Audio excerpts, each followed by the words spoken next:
এই ভিডিওটিতে আমি আপনাদের সামনে K23 gaming Rambo lighting keyboard unboxing করব এবং কি রিভিউ করব। সো দেখা যাক এই কিবোর্ডটা কতটা ভালো এবং কিবোর্ডটা কীরকম রয়েছে এবং কি আমরা আনবক্সিং করে কিবোর্ডটার ভিতর কী কী পাই, কী সিস্টেম রয়েছে। ওকে, খুবই সুন্দর একটা কিবোর্ড আপনারা দেখতে পাচ্ছি এখানে। মানে বক্সটা অনেক সুন্দর, প্রিমিয়ার একটা বক্স। আমরা সরাসরি এটা আনবক্সিং করব। এটা আনবক্সিং করার জন্য এরকম কিছু লাগে না, জাস্ট এটা আনবক্সিং করার জন্য জাস্ট আনলক করলেই হয়। আনলক করার পর আমরা টোটাল বক্সটা দেখতেছি, তার উপরে একটা মানে আমাদের পেপারস রয়েছে, যেটা হচ্ছে আমাদের এটা যাতে ভালো থাকে প্রোটেক্টর।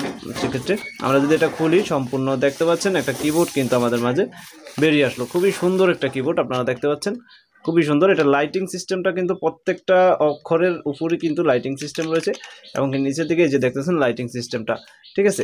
এটা ওরকম মানে একদম হার্ড কোনো ইয়ে না, এটা খুবই সুন্দর। এবং কি দেখতেছেন এখানে আপনার 1 2 3 এগুলোতে লাইট জ্বলবে এবং এটা কিন্তু কন্ট্রোল করা যায় মানে আপনার কম্পিউটার সিস্টেমের মাধ্যমে কিন্তু কন্ট্রোল হবে আপনি যদি গান বাজান কিছু করেন তাহলে, ঠিক আছে। এটা আমি জ্বালিয়ে দেখার চেষ্টা করব।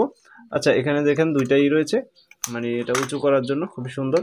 এবং বুট বেল্ট কোয়ালিটি, মানে এটা বেল্ট কোয়ালিটি কিন্তু খুবই হার্ড, ঠিক আছে। এটা যদি আপনারা কেউ পারচেস করতে চান, আমি এটা যেখান থেকে পারচেস করেছি এবং কি এটা যদি আপনি পারচেস করতে চান সেক্ষেত্রে ডাডাস থেকে কিন্তু খুব সহজেই পারচেস করে নিতে পারেন। আমার ডাডাসের আপনারা যদি এটা কিনতে চান সেক্ষেত্রে ডাডাসের লিঙ্ক, মানে এই গেমিং কিবোর্ডের যে লিঙ্কটা রয়েছে যেখান থেকে কিনবেন, সেই লিঙ্কটা কিন্তু আমার ভিডিওর ড্যাশবোর্ডে রয়েছে। সেখান থেকে সরাসরি ক্লিক করলেই কিন্তু আপনারা কিনতে চলে যেতে পারবেন এবং ওই জায়গা থেকে জাস্ট অর্ডার করলেই কিন্তু কিনে নিতে পারবেন। খুবই বেস্ট একটি